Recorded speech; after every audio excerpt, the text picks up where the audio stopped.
Hello, this is Dr. Karnik with Neuroscience Academy. And in today's session, we are going to be working on how to calculate pH of solutions. Now, on your exams, you might see different kind of solutions. You might see solutions which have only strong acids or strong bases. We might see solutions which might have weak acids or weak bases. Or we might see solutions which can have mixtures of strong acid and a weak acid, or a strong base and a weak base, or a weak acid and its conjugate base. If you have a question on just a strong acid, finding pH is pretty simple and straightforward. If it is a weak acid or a weak base, you know you'll be putting down ice tables to find the pH of that particular solution. In today's example, we are going to be looking at a solution which is a weak acid and its conjugate base. We are going to look at how to calculate pH of that solution. In addition, we are also going to look at how to calculate pH of the solution if we add a strong base into that solution. What is the change in pH going to be? So here, this solution is saying that there is a 1 liter solution which contains 0.1 moles of acetic acid and 0.1 moles of sodium acetate. The Ka for acetic acid is given to us. And the question asked is, find the initial pH of the solution and what will be the change in pH upon addition of 0.01 moles of solid NaOH. So whenever you have a question like this, it always helps to go in a step-by-step manner. So your first step is going to be identify what do you have in the solution. So in this case, we are looking at acetic acid, and you know that acetic acid is going to be, this one is going to be a weak acid. And then we are looking at sodium acetate. Sodium acetate is a salt molecule which is going to break down into sodium ions and acetate ions. So the reaction is going to look like this. It will break down into sodium ions and acetate ions. And we know that acetate ions are conjugate bases of acetic acid, right? So if I'm putting acetic acid in water, since it is a weak acid, I'm using a reversible arrow, and I know that I'm going to get hydronium ions and acetate ions. So we know that this is the weak acid and this is its conjugate base. So now this sodium acetate is a source of conjugate base of this weak acid. In other words, the solution given to us is a weak acid and its conjugate base. And we already know that a solution with a weak acid and its conjugate base is a buffer solution. We also know that a solution with a weak base and its conjugate acid is also a buffer solution. Now that we have identified that we are working with a buffer, we are also going to look into using the Henderson-Hasselbach equation for finding pH of the solution. And again, as you know, Henderson-Hasselbach equation can be used if we are working on, if the Ka value of this weak acid is very small and the initial concentration is not very small. Let's see if those things are present here. So we are looking at the Ka value, and yes, it is a very small value. In addition to that, the starting concentration of the acid, weak acid, is not very small. It's 0.1 moles. So to find the initial pH of the solution, we are going to use the Henderson-Hasselbach equation, and the equation looks like this. pH of a buffer is equal to pKa plus log of concentration of the base divided by concentration of the acid. So now in this case, let's look into the concentrations.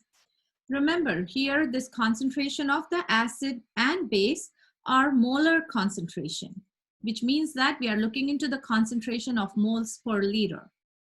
In this case, for acetic acid, the concentration is 0.1 moles per liter, which is 0.1 molar solution. When it comes to sodium acetate, also the concentration is 0.1 moles per liter, which is 0.1 molar solution. Now substituting this value into this equation, we know that pH is equal to pKa plus log of 0.1 molar divided by 0.1 molar.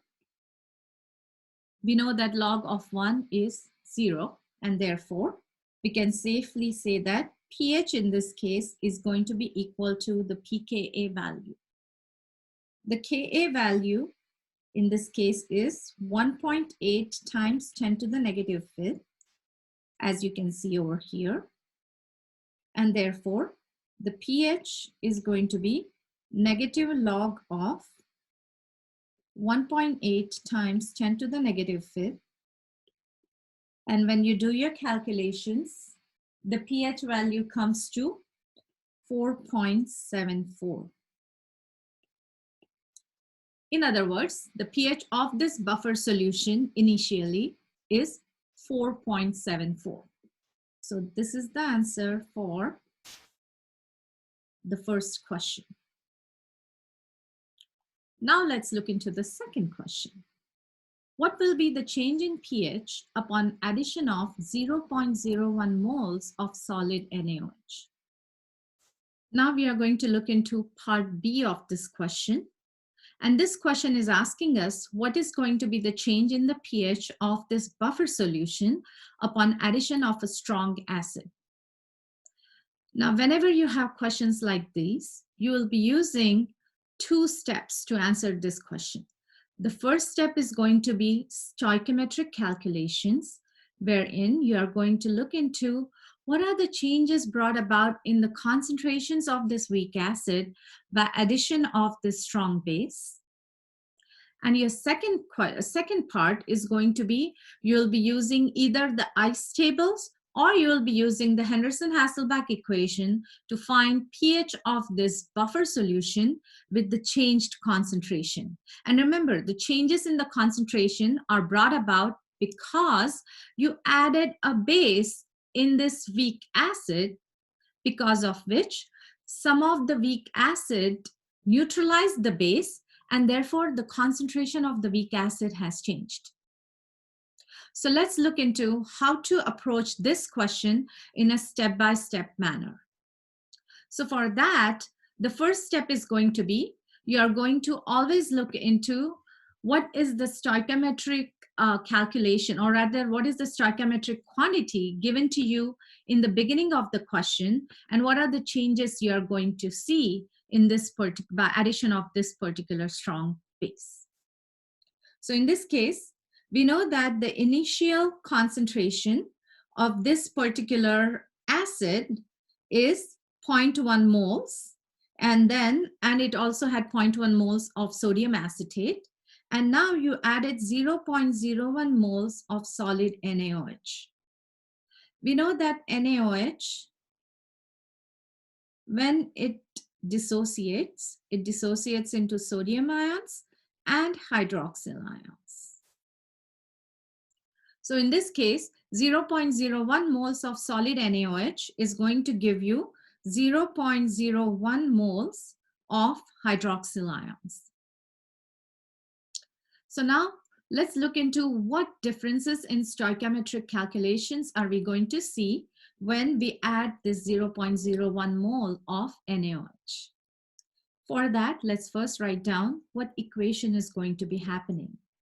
So we know that the hydroxyl ions are going to combine with acetic acid, to form water molecule and acetate ions. Let's put down the concentrations. So whenever we are putting down the concentrations for stoichiometric calculations, we are always going to start with the concentration before we added anything. What is the concentration of the substance that got added? And what's the concentration now after things got added? So let's look into how to work on that concept. These tables are also called as Bca tables, or before addition table, and after addition table. So in this case, let's look into the hydroxyl ion concentration before anything got added. So we are talking about the original buffer solution. And we know that in this solution, we only had acetic acid and sodium acetate to make the buffer. So we did not have any hydroxyl ions. So we had 0 moles of hydroxyl ions. Acetic acid, we know that we had 0.1 moles of acetic acid. So I'm going to put 0.1 moles of acetic acid. And when it comes to acetate ions, we also had 0.1 moles of acetate ions. So I'm going to put 0.1 moles here. Now what got added was 0.01 moles of solid NaOH. So I'm going to put that one down, 0.01 moles got added. I did not add any additional acetic acid. I did not add any additional acetate ions. Now I'm looking into after addition, what's happening. So you know that after addition, all of these hydroxyl ions are going to be taken up by this acetic acid to neutralize it to water molecule. Therefore, at the end of this neutralization reaction, I'm going to be left with 0 moles of hydroxyl ions. Now in this case, I started with 0.1 mole of acid, and some of that acid got used to neutralize the hydroxyl ions that got added to it. So now in this case, if 0.01 moles of hydroxyl ions got added, then 0.01 moles of acid combined with it to neutralize it and make water molecule, right? So we have equal amount of hydroxyl ions and acetic acid ions combining together to make water molecule. So in this case, since I had 0.01 moles of hydroxyl, 0.01 mole of acetic acid combined with it to form water molecule. So now what is left behind? What's left behind is 0.1 mole of the acid that I started with minus 0.01 mole of acid which went into neutralizing this hydroxyl ion. And what I'm going to be left behind with is 0.09 moles of this acid. When it comes to the acetate ions, remember, for every mole of hydroxyl ion that got used to combine with this acid, those many moles of acetate ions got produced. And therefore, if 0.01 mole of hydroxyl ion was taken up, then in this reaction, 0.01 moles of acetate ions were produced. Therefore, my final concentration of acetate ions is going to be 0.1 mole, which was the starting concentration, plus the new acetate ions that got produced by this reaction, which is 0.01 moles. And so I'm going to be having 0.11 moles of acetate ions now. Now this is going to be my new concentration. Now let's look into the next step. The next step is we have to find the pH, calculate the pH of this new solution, which has this different concentration. What is the solution having now? The solution is having acetic acid, and it is going to be having the acetate ions.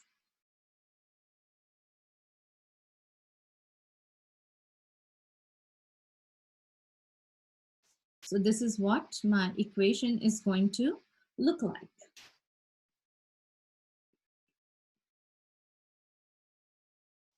So now in this case, one option is to put the ice tables, or my second option is to go with the Henderson-Hasselbach equation if this is a buffer situation. And I can see this is a buffer situation where I have the weak acid and its conjugate base. So let me put the Henderson-Hasselbach equation to see what is the new pH going to be. And for finding the pH, of course, I need to know the new concentration of the base and the new concentration of the acid. So in this case, the conjugate base, new concentration is 0.11 moles per liter of the solution. So it is going to be 0.11 mole per liter, which comes to 0.11 molar solution. And in this case, the acid new concentration is 0.09 moles per liter, which comes to 0.09 molar solution. And the Henderson-Hasselbach equation is pH is equal to pKa plus log of base concentration divided by acid concentration. This is equal to negative log of the Ka value, which is 1.8 times 10 to the negative fifth, plus log of the base concentration in this case is 0.11 divided by 0.09. And when you solve for this, your final pH value is going to be equal to 4.83. Now here's an interesting point. When we were looking into part A of this buffer solution, we knew that the initial solution pH was 4.74. And that was the pH that we had calculated initially. Now, after adding of the 0.01 moles of NaOH, the change in the pH is 4.83, which is very small. And this was because we were working with a buffer solution. Instead of a buffer solution, if we were just looking into water, for example, which had a pH of 7, and if we added 0.01 moles of solid NaOH to water molecule, the pH would go up to about 12. Because this is a buffer solution, the change in pH is brought down, since the acid in this case is neutralizing the excess NaOH that got added to the solution. That's the beauty of the buffer solution. This is how you would be solving questions that get asked for finding pH values for a solution, for a buffer solution, or if they give you a buffer solution and they ask you about the change in pH, if you add a strong acid or a strong base, you will go in this two-step fashion. First, go with the stoichiometric equation, find the new changes, and then go with the Henderson-Hasselbach equation or put ice tables to find pH of that solution.